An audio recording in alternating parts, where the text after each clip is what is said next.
We begin with breaking news. President Biden has arrived in Kyiv, Ukraine, ahead of the first anniversary of the war in Ukraine. It comes just as the U.S. warns that China is now strongly considering providing military aid to Vladimir Putin. ABC's Ian Pannell is in Kyiv with the president. Ian, what's the scene like there? Yeah, I mean, unprecedented scenes really this morning. Everyone woke up. The entire centre of the city was essentially locked down. No traffic was allowed out on the streets. Even access for journalists, pedestrians was totally restricted. And then the rumours started to swirl that President Biden might actually have crossed over the border and come to Ukraine. Eventually, we saw him in the scene behind me. It's the Heavenly 100 Wall. In other words, it's honouring those people who lost their lives in Maidan. This was back in 2014.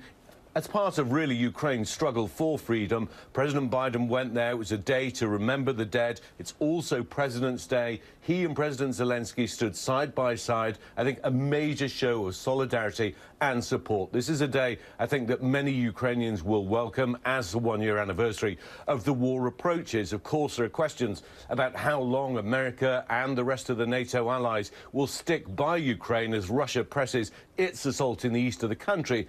I think today they got their answer, that certainly for America, they plan to stay with Ukraine as long as it takes. The fact that President Biden crossed over the border and came here was a major security challenge, I think, for the White House, and an incredible risk to take. While he was out there, shortly after the bugler was playing, we heard the air raid sirens go off, a reminder that this is a city, this is a country that has been consistently attacked since day one of this war, a war that was not of Ukraine's choosing, not of Ukraine's making, entirely down to Russia and Vladimir Putin. And I think President Biden got to see for himself the reality on the ground for Ukrainians. He'll get a sense of the atmosphere in the city, how tense it is, the damage that's been caused by Russia, and what everyday life is like for Ukrainians.